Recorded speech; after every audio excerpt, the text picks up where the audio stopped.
the capable hands of Jeremy Sera, who's our lead content designer over at ZOS, and Ed Stark, who's our zone lead over at ZOS and responsible for everything you're about to see in the wonderful world of Murkmire. So Yeah, it's been great. I mean, I've been walking around in Murkmire and dying all the time. It's nice.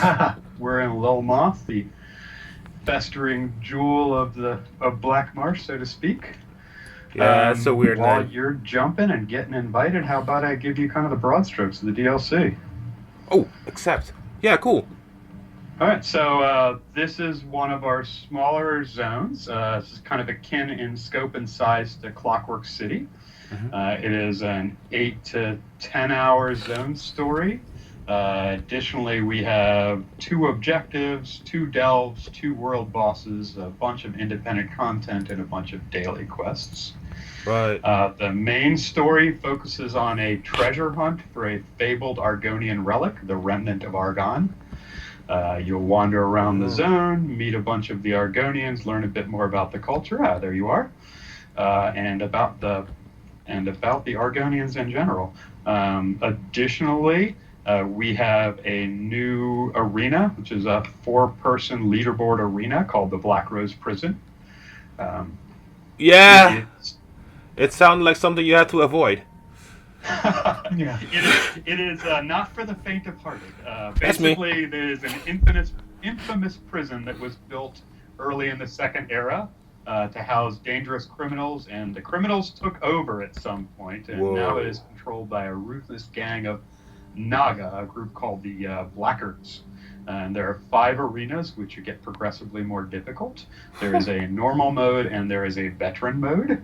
As with all leaderboards, you are competing against other players for score. And then the rewards are a new set of arena weapons, which are similar to the Dragonstar Maelstrom weapons. So they're something that should be more powerful to your character than your average weapons that you're getting around here.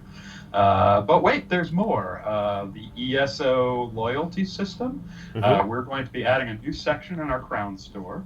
That section is going to have free unique items for ESO subscribers on occasion, as well as discounts for Crown store featured items. Typically, this is cosmetic. Not typically, this is cosmetics, since that is always kind of our goal.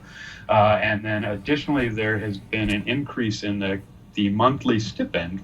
Now we offer you 1,650 crowns per month. So yet another reason to become a subscriber. Yes. So, but what are those extra categories then in the Crown store? So it's going to be one new category, which is the ESO loyalty section. And in that section, you can go there regularly, and it will feature things that you can only get from there, or discounts for featured things along that. So there might be and I'm just throwing random stuff out since that's not my business, but for example, we might offer a pet at a reduced discount to somebody that is an ESO Plus member. Additionally, there might be a cool cosmetic pet or hat or something that you get simply for being a member. This is similar to the idea of what is it, PSP Go and Xbox Live. The idea that for having the subscription, in addition to just having access, you also get some cool new toys. Yeah. Bragging rights. I'm sorry. Bragging rights. Exactly. Yeah. Similarly, we also have updates to Cyrodiil. Now we are going to include destructible mile gates and bridges. This actually allows you to much more effectively control the flow over the zone. Any alliance can siege a bridge or a mile gate and or repair them. Once they're destroyed, players have to either repair them or find a different way around. So in some cases, they'll break a bridge and you've got to go the long way, or there is no long way and now you need to fix the bridge. Structures aren't owned, you just capture them. You don't capture them or get AP for repairing them, but they substantially change the way other players can move around the zone. There's also been a few new outposts added to ensure that everyone has an equal number of attack and defense points. So really cooperation is key now because you really have to communicate beforehand what you're gonna do, so you know what bridge to defend and what bridge to destroy. Yep, even more so. You're exactly right. The more the alliances work together, the more effective they'll be because smaller individuals can make a larger impact. Yeah. There's also a new addition to the housing, which is called music boxes. Basically, it's a new housing furnishing. Well, it's a music box, but it features some of the cool ESO themed music that you've heard only in music box kind of Chinese style form. And you'll get that from the Crown Store bundles, crates, and as ESO loyalty rewards. Oh, cool. And then lastly, major quality of life improvement people have been asking for forever. You can now reorder your characters. So if your main is the 5th character down, you can bring them right up to the top of the list now. So that's nice and easy, and that's a character select. Nice. And those are kind of the broad strokes, but I probably bored you enough with that. How about I give this over to Ed, and he can tour guide us around Murkmire. All right, cool. Okay, yeah, and stop me if you have any questions, or we can talk as we run around. We're starting, of course, in Lil Moth, the festering jewel of Black Marsh. It's a historic area. As you can see, if we look out to the south, there are all these little inlets and such. We have, instead of like most of our coastal cities, we don't have access to giant ships here. They have to use little coast runners to get in and out of the zone because the coastline actually changes a lot. If you look at other maps for Elder Scrolls, you'll see that the Black Marsh coastline does change over time. We're not going to go all the way out to the south or anything, but I thought I'd run down here. You can see a lot of this water that's really, it's ankle deep in some places, but it gives you the idea that on some days or some years, it might be neck deep. Yeah. So we run around here. There's this big ancient wall, not Argonian structure, probably built by some Imperials. The Imperials have been trying to invade Black Marsh for centuries. They finally just kind of gave up. Why? Partly, well, the Argonians have a unique way of defending themselves. They retreat into Black Marsh, and because Argonians can breathe underwater, they just go into lakes. Right. They just hide out. And the marsh itself defends itself. As you're going to see when you've been running around in the zone, the marsh is actually a dangerous place just on its own. Very. But here we see some Imperial buildings. Imperials, tried building a city here, but they sank into the swamp. They're ruined. There's a stockade over here where there's some justice gameplay, but for the most part, Lil Moth is a city of two types. You've got these ancient, well, not even ancient, these old buildings that are ruined, and then you've got the Argonian structures, these beautiful stilt huts.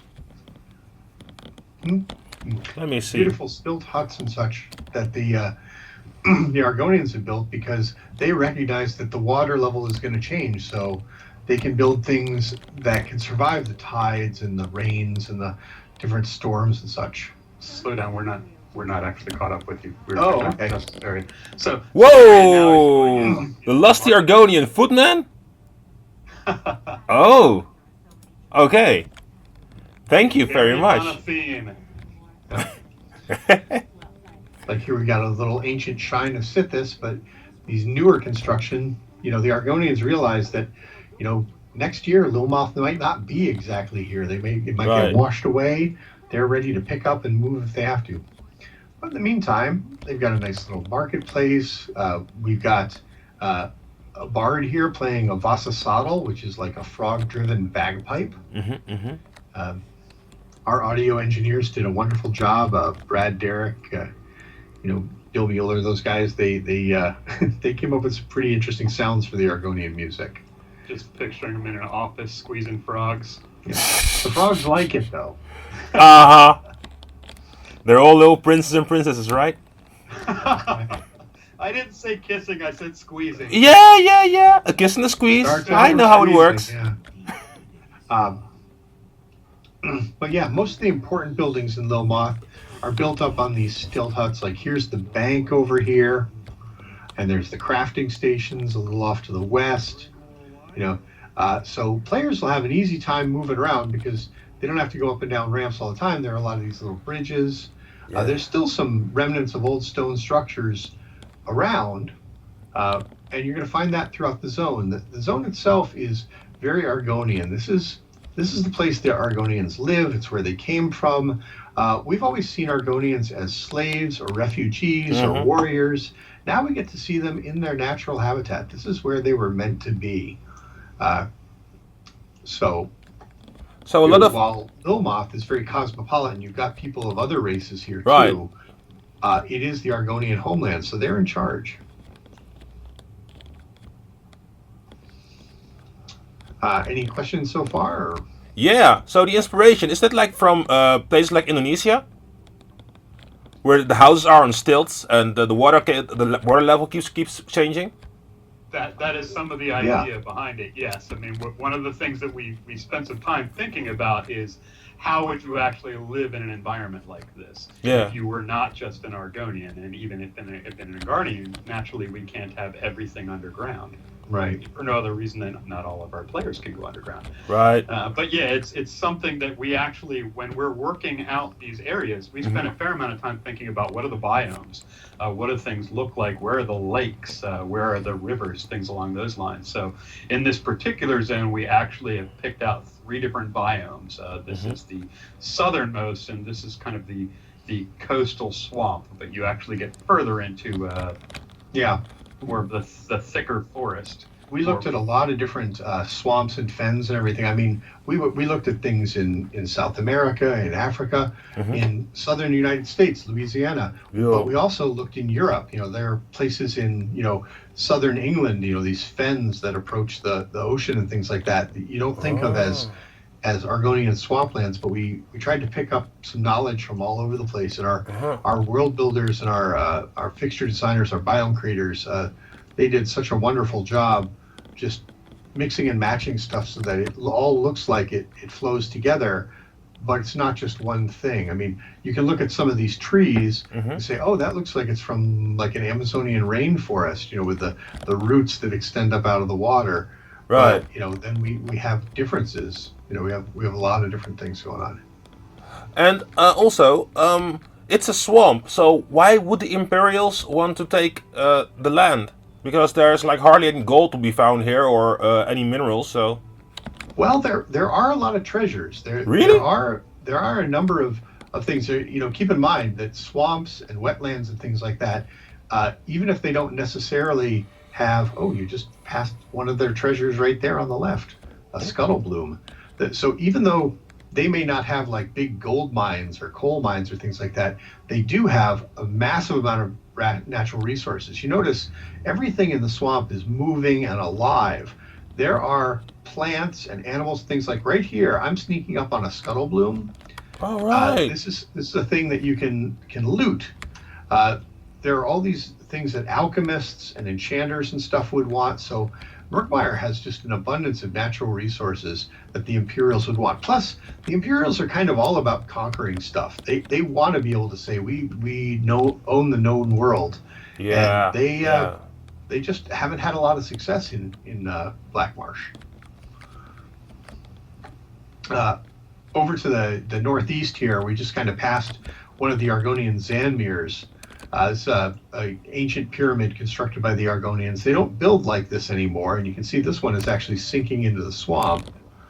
But we're going to have a number of adventures that take you into some of these Argonian ruins. Excuse me. A number of these Argonian ruins that will, make it so that you can learn about the ancient Argonian lore as well as the current Argonian, outlook. And part of the quest is actually about determining the future of Black Marsh. Really?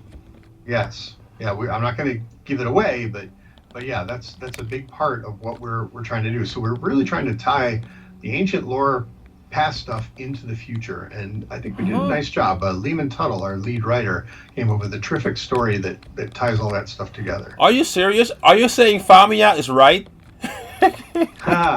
I'm not going to say whether she's right or wrong, but she's definitely, You're further along than others. she's definitely asking a lot of the right questions. Okay, yeah, that's okay. Amazing.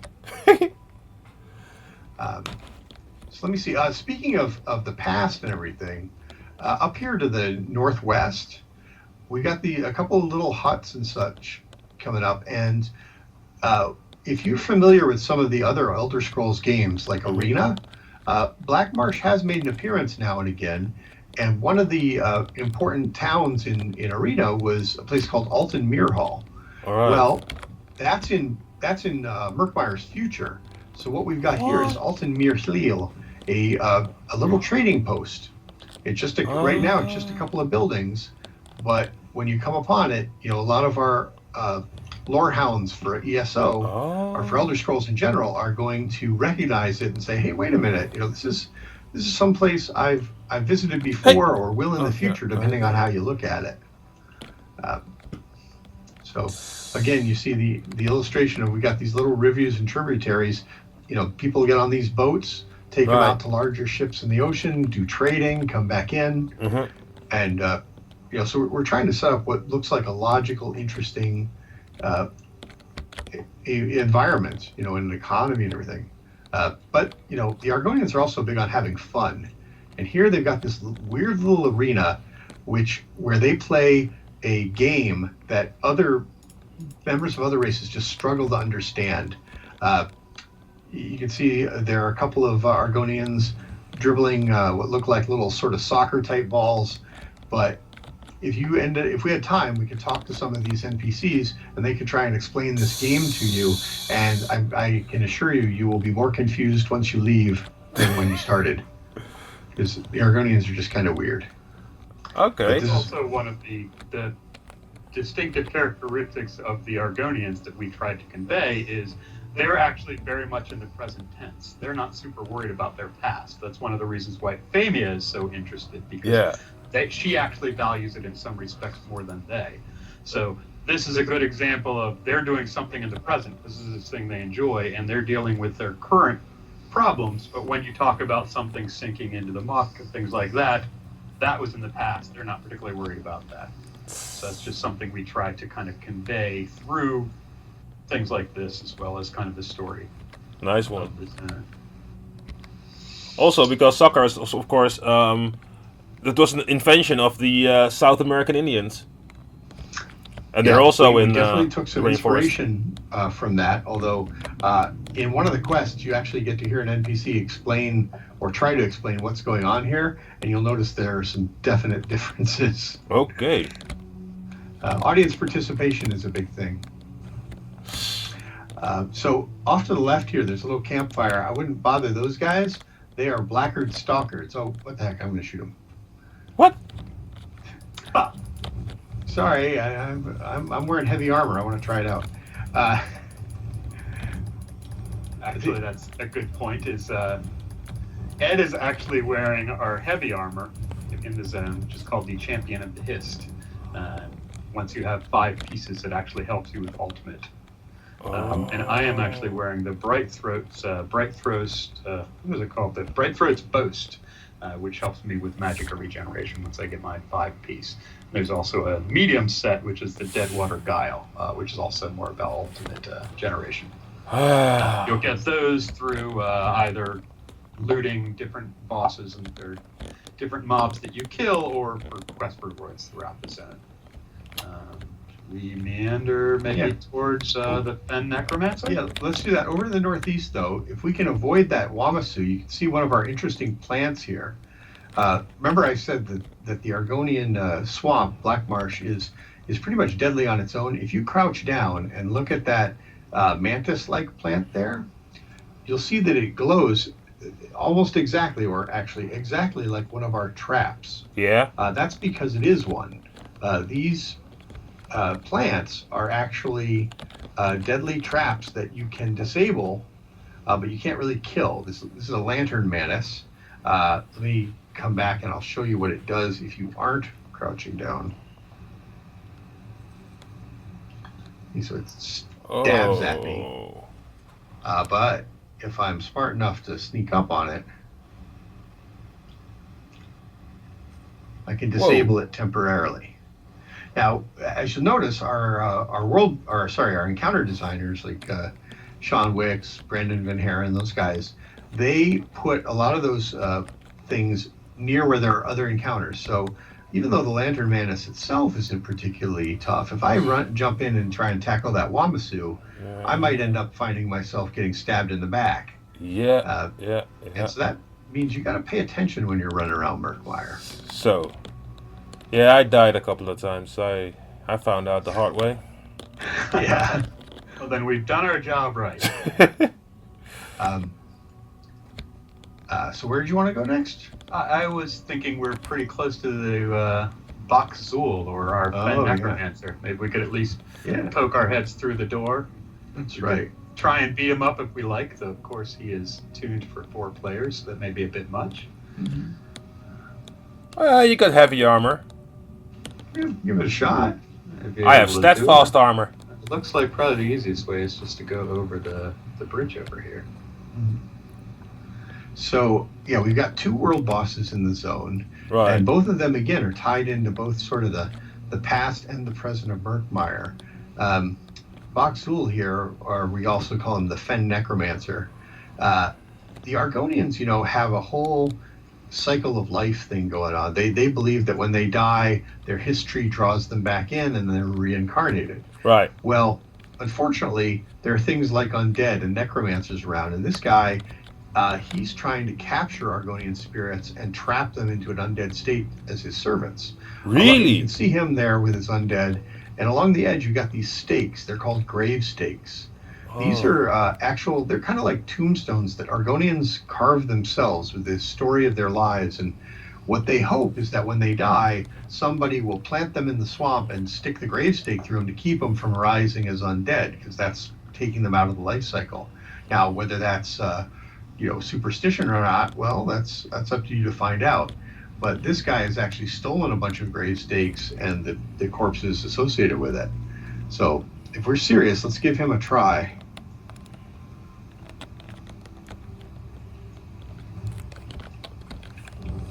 So again, this is typically geared towards 4 players, so we're probably going to get rolled, but it's a good example of what you can do.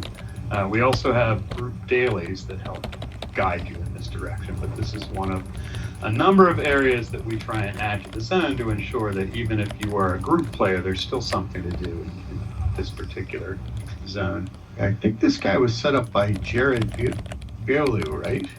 Yes, that is correct. And he did a really nice job making this nasty guy feel a little bit more different than our other necromancers. I mean, he's using special Argonian ones. He doesn't move around a lot. Yes! Oh, wow. I didn't think we were going to take him out as quickly. Oh, wait. We didn't. But wait, there's more. He's able to use the grave stakes and his stolen necromantic energy to move around. So even when it looks like we've taken him out, he calls up some more skeletons, and I think we maybe get some other creatures.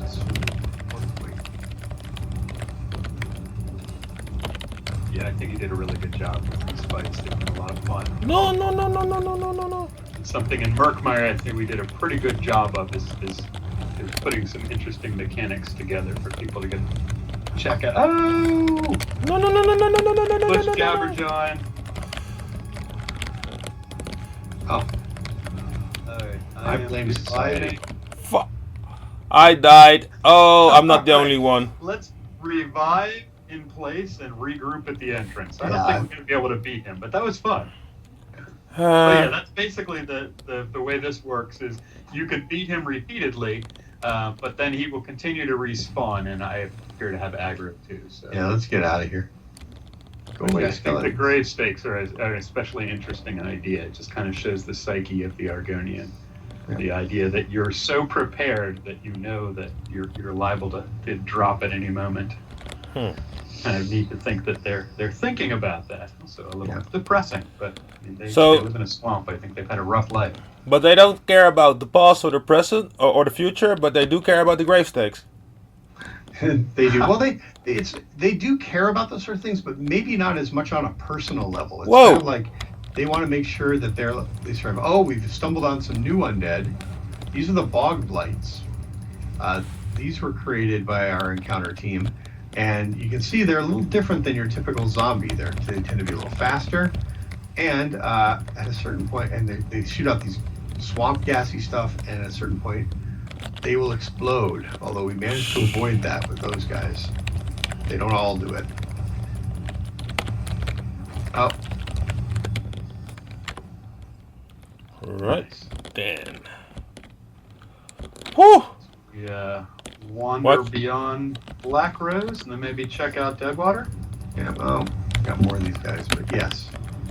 These aren't too bad, especially if you're in a group.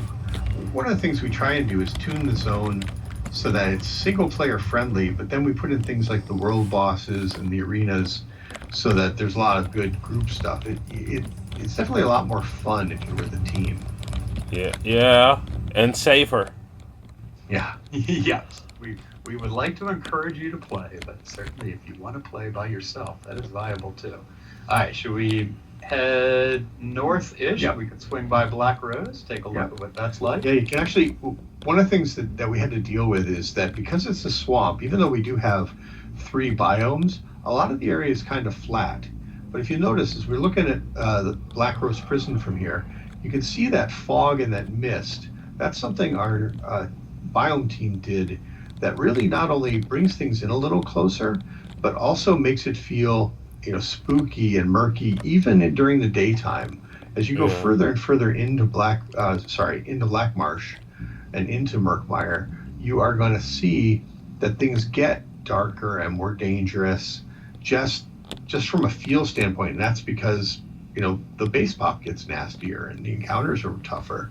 So we wanted to give the player kind of a visual warning, and say, hey, everything isn't all bright and sunny like it is down the southern coast. Aww. And then we don't need to wander in here because this will definitely beat us up. All right. Bye. But yes, this is Black Rose. This is where there are 4-player arenas and the leaderboard and the arena-style weapons. And if we continue further north, we can head over to the Deadwater tribe, which is a kind of unique tribe in the Argonians, in that they are comprised of Naga in addition to regular Argonians, which have a much different sort of profile. The weird thing is, though, and again, our encounter designers have stuck him near a crocodile. Yeah, I'm pretty excited about the arena. We've been looking for a little while to do another 4-person arena, since I know people really like the Mulstrom arena. Keep kind of in that vein, but naturally we are big on multiplayer. Those mosquitoes, by the way, I had a brood mother. Yeah. She beat me up twice, so then I just ran away, They are deadly, yes. I mean, one of the key bits for the brood mother is when you kill it, step back, because it has an expanding ring of basically larvae, which will then attack again. So you'll beat it up and then die to its children, effectively. Thank you. Like you are watching, indeed. I say this because it's happened to me dozens and dozens of times. I don't know why. I know it's going to happen, and I still don't step back quick enough. So this brings us to the Deadwater tribe. You can actually see their history in the distance.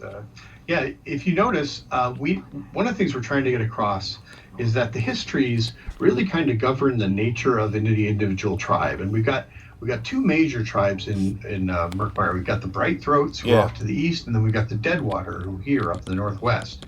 And if you look at the Deadwater's tree, you can almost kind of figure out what the mentality of the Deadwater tribe is. They're very xenophobic. They are have a very fortress mentality. They built their village amidst some old Argonian ruins because it was strong. Their tree is very strong. If you come up and you look at some of these guards, I encourage you to zoom in and look up close at their faces, because they're a completely different type of Argonian. They're called the Naga. They're still Argonian, but their idea is that strength is the only way to be one with the Hist and to fulfill their destiny as Argonians. That plays very strongly into their contribution to both the zone story and the objective quests that they give you when you get up here. As you can see, we come up here. They're training for battle. Within their village, they think of themselves as the defenders of Murkmire. They don't want other people around. They're not even crazy about other Argonians, to be honest. But as we come around, you know, they're not evil. I mean, they're not going to attack you on sight or anything, but they're not crazy about you. But one of the things we learn is as we come up here, that's a fairly small portion of their village. The rest of it beyond here is all overgrown. There's nasty creatures out here that have taken over this part of the village. Even their history is partially exposed to deadly plants and deadly creatures because maybe the Deadwater aren't entirely right. Maybe the idea of not working with others has really hurt their tribe. So, you know, we see that's one of the problems you're going to have to help them solve. They're going to have to figure out how they can make their own way in the world, and you're going to get to help them. Right. Sounds like a good subject of an objective quest. Yes, it is. And the Bright Throats are the exact opposite. I mean, they're Hackwings. Kill the Hackwings. These are one of our new creatures, kind of like little velociraptors from Jurassic Park. They're deadly, they're fast, and in a group, if I was alone, I would probably be dead right now. Fortunately, you guys are here. But anyway, I was saying about the Bright Throats, they're very open and outgoing, and you know their history is very open as well. But you know that causes problems too. It's not like we're saying one tribe is right, one tribe is wrong. In a lot of ways, you have to help decide that. Right. It was like weird because I mean those Deadwater guys. Why don't they try to take over all Murkmire because they're the only true warriors? Exactly, but the thing is, their population is getting smaller and smaller. That comes in play in their objective quest. You're going to find out why they haven't just tried to take over Murkmire. Right. Because we try and do a lot of metaphors with our storytelling. I think Lehman Tuttle and Bill Slavacek and the rest of our writing staff did a wonderful job of showcasing storylines that players can relate to, but that feel very Argonian. It's not like we just took real world stuff and translated it entirely, but we certainly learned from things that we think of as interesting in our own history that we can translate to a cool storytelling mechanic. Right. Oh, hey, Jeremy, one of your favorite things is right over here to the northeast. See where I am? Oh, yeah, sure enough. Oh, wow, and the corpses too. Yeah, so this represents two different monsters that we have in the zone. There's that snot-looking thing, which is called the boroplasm. It is kind of like a blob.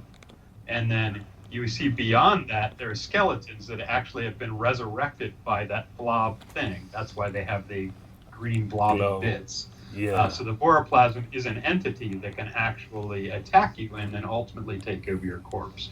So this is, I think, that turned out really cool. Not you, the player. This is a fictional conceit, mind you. But yeah, I think Why? Cool. Why? Enough talking. Come on, we gotta poke it at least once. Yeah. Yeah, I think these guys turned out really cool. It's a very neat thing and very uniquely Argonian. I thought one of those is something that is part of ESO lore, but it's never really been explored much before. We have a whole quest that talks about the boroplasm, where people think it came from and what people think will happen with it. But you know, as with a lot of our lore, you kind of have to make up your own mind as you determine the clues and find out the interesting stuff, what you think is true and what isn't. So, well, this guy at least didn't get turned into a boroplasmic corpse. Yeah, really cool. Yeah, I love the way they look. They're just so different. Oh, yeah. So we could basically run across the zone and show you one of the other delves. This delve it's called the Teeth of Sithis. Now, if you look at this as we're going through here, this is Region 3. This is, you know, much darker, much more deadly looking. A lot more of those deadly plants throughout here. We're going to ride past Blackguard camps. We're going to ride past undead and things. This is where things get kind of spooky. I would definitely suggest that if you're adventuring up here, getting a group together is not a bad idea. Yeah. Yeah, I love how much closer the trees feel, how much tighter it all feels and darker. Whoa. Oh.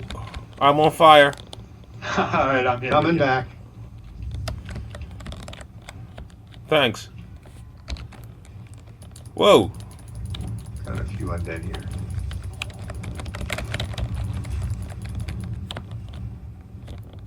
Okay. That wasn't too bad. One of the things you'll also notice that we put in, well, maybe you didn't notice, when you go into combat, if there are any of those trapped plants around, you will get the aura around them, so you don't, it makes it more difficult to just accidentally stumble into them. We didn't want to punish players for, getting into a fight. Okay, all right, we're coming up on the Teeth of Sithis. It's going to be kind of to our northeast. And I mentioned that because the world builders, alligators. World builders did a nice job of showing it off even before we get into it.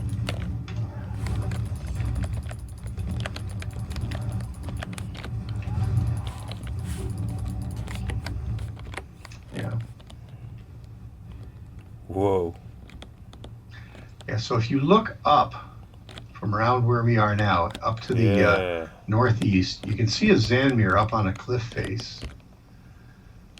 And if we can get at the right location, you'll actually see a second one. That's why they're called the Teeth of Sithis, because there's two of them, and they're joined by a bridge. Oh. Yeah. And that's all like the interior space of the teeth. Sorry. What's that? Oh, darn it. That animal is huge. Yeah. I want to mess with him right now. He's one of our unique creatures too, a Hist Guardian. Mm-hmm. You're going to end up dealing with them quite a bit. I think we need to go around. Oh, shoot. I'm sorry. That's okay. Oh, did you aggro? I'm Cool. stuck somewhere and... I'm with you, or I'll be with you in momentarily. We're terrible tour guides. We're getting you killed. Just I guess we're excited kind to of- show you everything. Here, look at this extremely dangerous thing.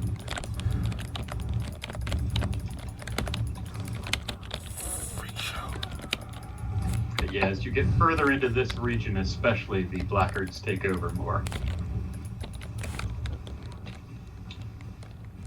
Uh, Wander around and hit this entrance. Mm. One of my favorite things is up on the right here. Again, up in the trees. Straight ahead, yeah. Is it Dominus Fatum? Is that what it's Yep. called? That is a old sailing ship. what? And nobody knows how it got there, but we do give you some clues.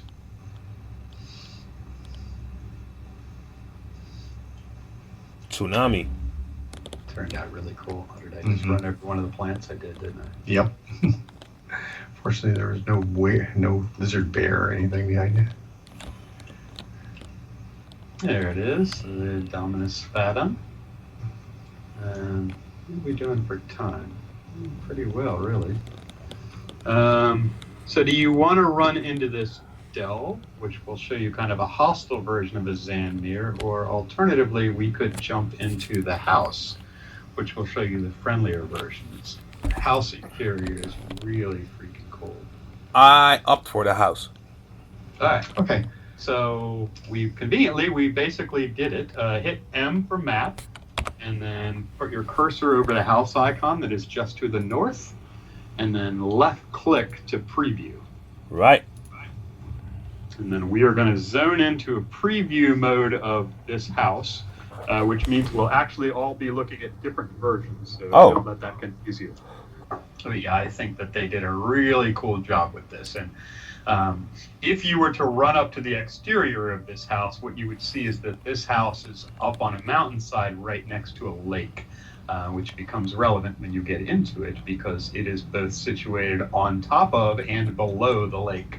Are you logged in? Or Yeah, I'm there. I'm standing leave house exit. No, I won't. So.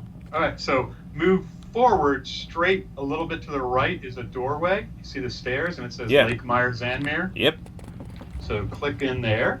That's going to take I'm you there. to the interior, and then Whoa. run down those stairs. That's and you big. are actually below lake level. I think this is one of the coolest things. You see the bubbles, you see the fish, you see the underwater. I just think the art department just knocked it out of the park. With So this. this is like really expensive. I don't know the price, but it certainly is not cheap, would be my guess. This is a manor. You can get it completely kitted out. You can get it empty.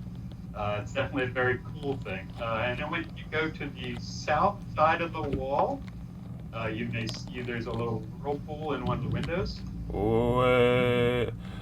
Yeah. If you click on that, that's one of the things that we suggested that gets you in and out of the house. Really? So it pops you into, well,